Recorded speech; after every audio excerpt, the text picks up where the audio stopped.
अस्सलाम वालेकुम dear student. आज हमने 10th क्लास की जो केमिस्ट्री है इसका chapter number 23 mono hydroxy alkane या अल्कोहल का लेक्चर नंबर 1 बच्चों आज हम डिस्कस कर रहे हैं। अब हमारे पास लेक्चर नंबर 1 के अंदर जो चीज आपने पढ़नी है वो पढ़नी है मोनो हाइड्रोक्सी अल्केन क्या होती है। अब सवाल पैदा होता है what is mono hydroxy alkane. आमतौर पर बेटा हम जानते हैं कि ये जो अल्केन होते हैं they have a general formula. हम यहाँ पे आर लिख के इसके साथ एच लिखते हैं, ये इसका क्या है बेटा जनरल फार्मूला है। या मैं एक सिंपलेस्ट अल्केन लिखूंगा यानी ये मीथेन है CH4, इसको हम ऐसे लिख देते हैं, ये CH3 है, यहाँ पे बेटा इसका क्या लिख देते हैं H लिख देते हैं।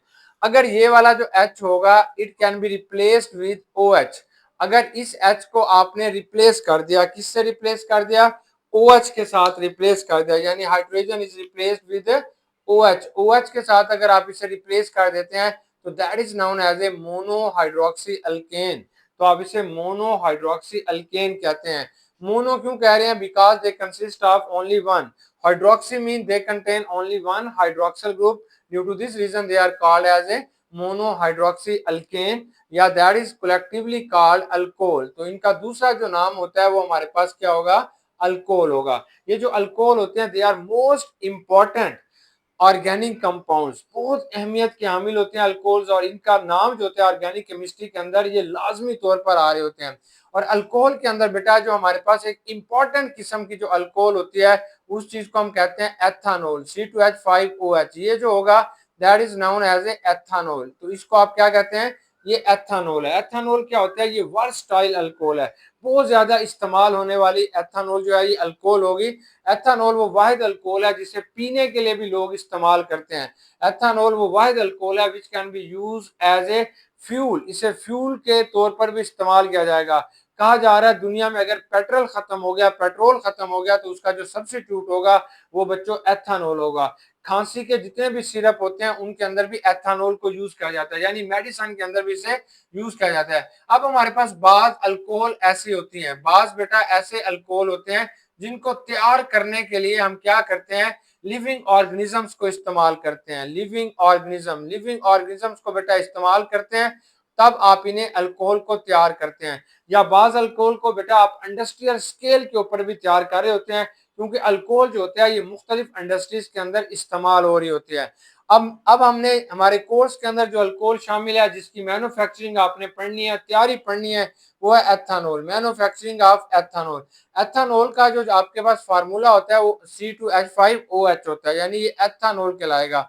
बेटा हमारे पास जो अल्केन होगी, जो अल्केन होती है इसका जो जर्नल फार्मूला होता है वो C2 होगा, CN होता है बेटा, ये CN होगा, ये 2N होगा प्लस 1 होगा और इसके साथ OH लगा देते हैं।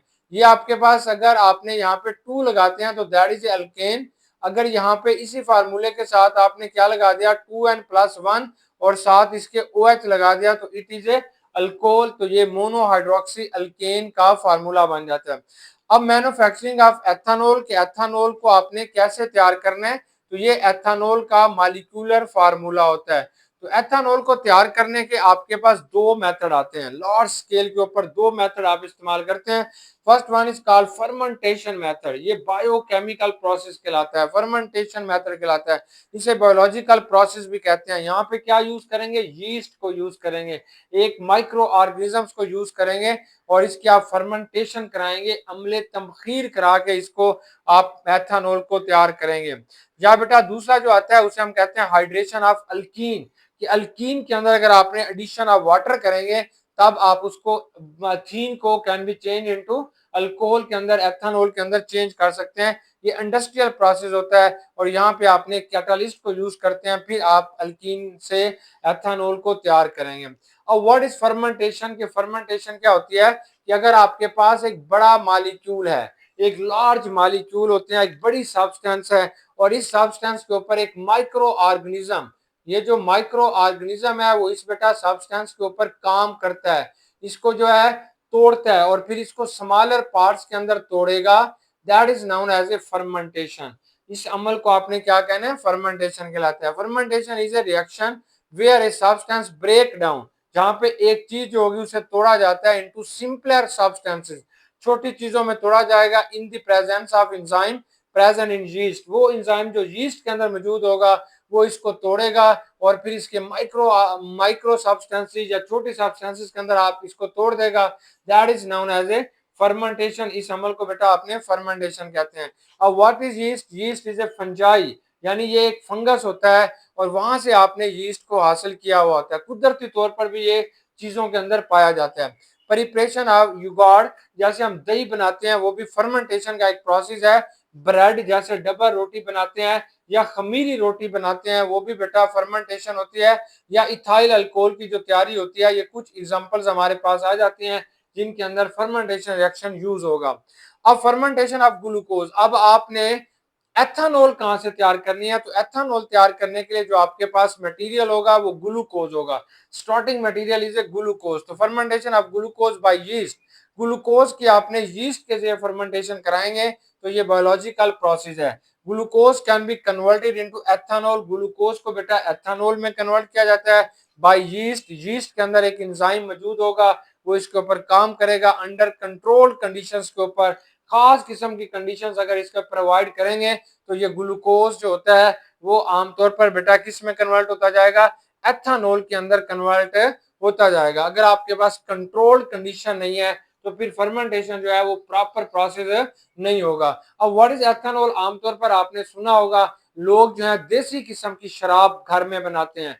देसी किस्म की शराब कैसे बनाते हैं? वो ग्लूकोज लेते हैं। ग्लूकोज कहां से लेते हैं? वो फ्रूट लेते हैं, मतलब सेब ले लेते हैं, केले लेते हैं। इन सब के अंदर क्या चीज मौजूद होता है? ग्लूकोज होता है। फिर उसको किसी घड़े के अंदर बंद कर देते हैं और कई दिन के लिए जमीन के अंदर दफन कर देते हैं और फिर कुछ अरसे के बाद उसको छानते हैं और उसका जो पानी होता है उसको वो पीने के लिए शराब के तौर पर इस्तेमाल करते हैं। लेकिन बेटा अक्सर अगर इसकी कंट्रोल कंडीशन नहीं होती तो वो जो पानी या जो एथेनॉल उन्होंने प्रिपेयर किया है वो पॉइजन हो जाती है, जहर बन जाती है। और बहुत सारे लोगों का आपने सुना होगा कि उन्होंने देसी शराब पी और मर गए क्योंकि वो जहर बन जाएगी। लेकिन अगर इसके अंदर कंट्रोल कंडीशंस हैं, की कंडीशंस हैं, फिर आप इसका प्रोसेस जो है वो बेहतर तरीके से करवा सकते हैं और आप एथेनॉल को इस तरीके से बेटा तैयार कर सकते हैं। एथेनॉल क्या होता है? ये सिपरेट होता है। आम जो सिपरेट अगर किसी भी बॉडी के ऊपर जख्म हो जाए तो वहां पे जो सिपरेट लगाते हैं वो भी बेटा क्या होता है? एथेनॉल होगा। और उस सिपरेट के अंदर थोड़ा पानी होता है, यानी प्योर एथेनॉल नहीं होती, उसे आपने सिपरेट कहते हैं। वो 95% एथेनॉल होता है। अब ये जो एथेनॉल है इसको तैयार करने के लिए पाकिस्तान के अंदर बकायदा मुख्तलिफ प्लांट मौजूद है जहां पे एथेनॉल को फर्मेंटेशन या ग्लूकोज से तैयार किया जाता है।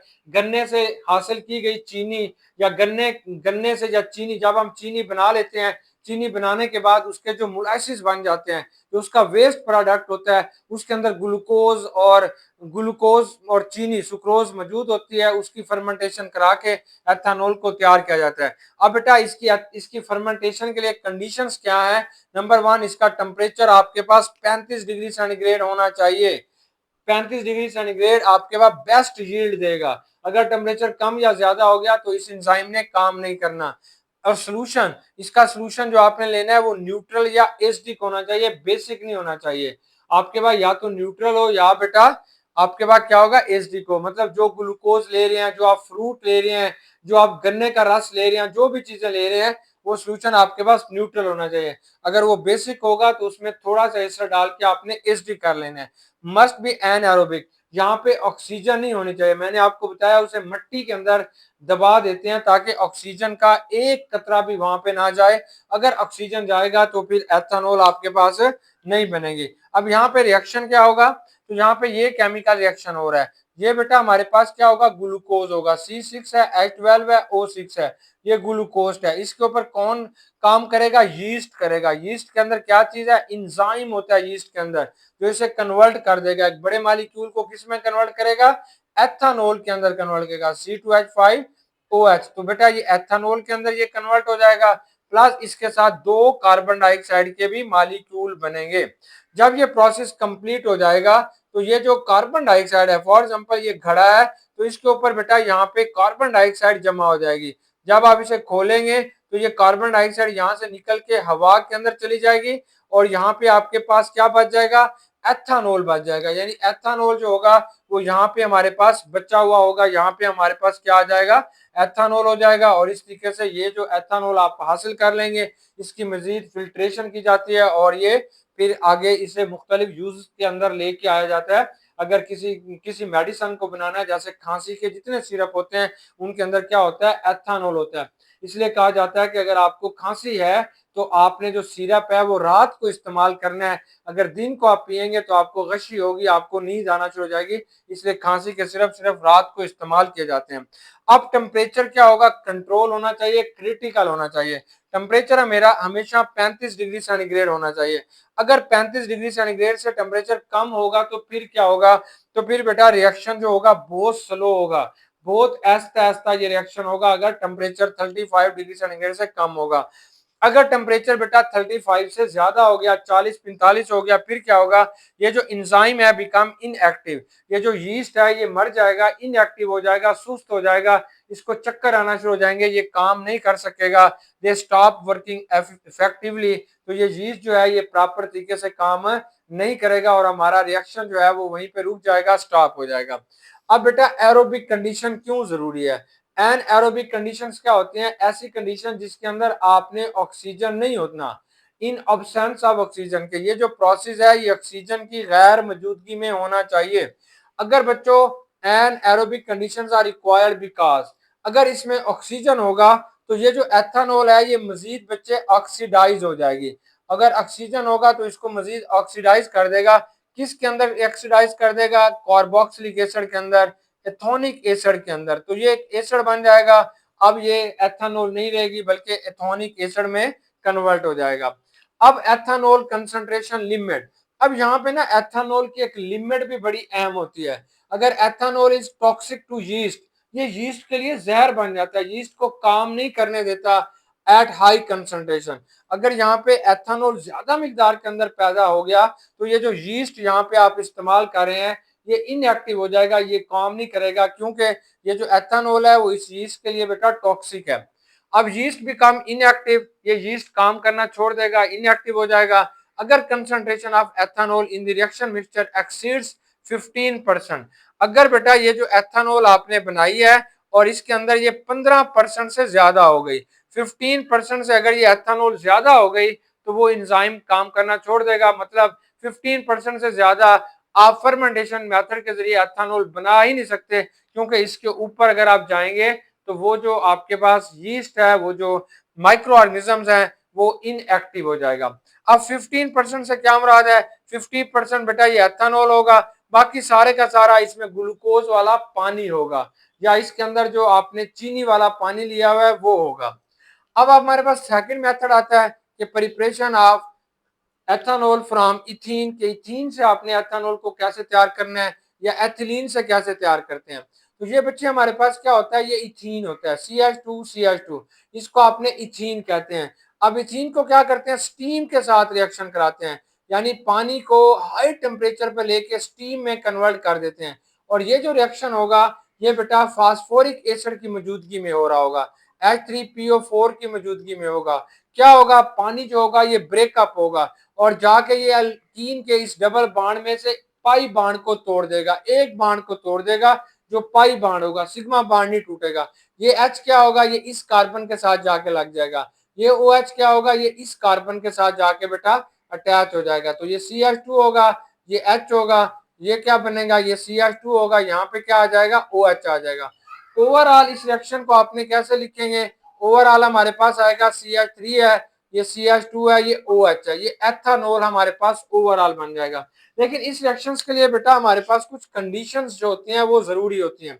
सबसे पहला कंडीशन ये है कि आपने कैटालिस्ट, जो यहाँ पे कैटालिस्ट यूज करते हैं, देखिए वहां पे इंजाइम इस्तेमाल होता है, यहाँ पे बेटा कैटालिस्ट होता है। कैटालिस्ट कौन सा होगा, फास्फोरिक एसिड होगा। यहाँ पे टेम्परेचर बहुत ज्यादा चाहिए, हाई टेम्परेचर चाहिए। ये जो टेम्परेचर आप यहाँ पे इस्तेमाल कर रहे हैं तकरीबन 300 डिग्री सेंटीग्रेड होगा। यहाँ पे बेटा जो प्रेशर लेना है, प्रेशर, वो प्रेशर भी बहुत ज्यादा होगा, हाई प्रेशर के ऊपर ये काम हो रहा होगा। कितना प्रेशर होगा, तकरीबन 6 ATM होगा। फिर जाके हमारे पास क्या बनेगा, ये इथीन से एथेनॉल बनेंगे। अब ये जो एथेनॉल होगा, क्योंकि ये टेम्परेचर बहुत ज्यादा है तो ये जो बेटा आपको एथानॉल मिलेगी ये वेपर फेज के अंदर होगी, मतलब ये आपको बुखारात की शक्ल में मिल रही होगी। फिर इन वेपर्स को क्या करते हैं, कूल करते हैं, ठंडा करते हैं। जब ठंडा करेंगे they can be change into liquid, और फिर ये बेटा लिक्विड एथानॉल के अंदर कन्वर्ट हो जाएगी, और जिस इस्तेमाल में आपने इसे लेके आना है उसमें ले जाएंगे, या बेटा आपने अगर इसको स्टोर करना है तो फिर मुख्तलिफ बर्तनों के अंदर इसे स्टोर कर लेंगे। अब कंपैरिजन कि इन दोनों में से कौन सा मेथड जो है वो ज्यादा बेहतर है, फर्मेंटेशन ज्यादा अच्छा मेथड है या बेटा आपके पास हाइड्रेशन ऑफ इथीन ज्यादा मेथड है बेहतर है, तो इन दोनों को आपने कंपेयर करते हैं। सबसे पहली बात यह है कि ये जो हाइड्रेशन ऑफ इथीन से आपने एथानॉल को तैयार किया है ये हाई टेम्परेचर पे तैयार होगा और हाई प्रेशर चाहिए, जबकि बेटा फर्मेंटेशन के अंदर जो टेम्परेचर होता है वो मामूली है, 35 डिग्री सेंटीग्रेड है, और एटमॉस्फेरिक प्रेशर पे काम करेंगे, नॉर्मल प्रेशर के काम करेंगे, जो आम प्रेशर हवा का होगा उसी पे काम होगा। अब हाइड्रेशन ऑफ इथीन से जो आपने एथानॉल बनाएंगे, तो ये जो इथीन है इसको कहां से हासिल करते हैं, क्रूड ऑयल से हासिल करते हैं, पेट्रोलियम से हासिल करते हैं, वहां से इसे हासिल करें जो कि नॉन रिन्यूएबल सोर्स होता है। जो आपके पास बेटा ग्लूकोज है इसे कहां से हासिल करेंगे, केन शुगर से हासिल करेंगे, गन्ने से हासिल करेंगे, गन्ने के रस से हासिल करेंगे, ग्लूकोज को हासिल करेंगे, ये रिन्यूएबल सोर्स है।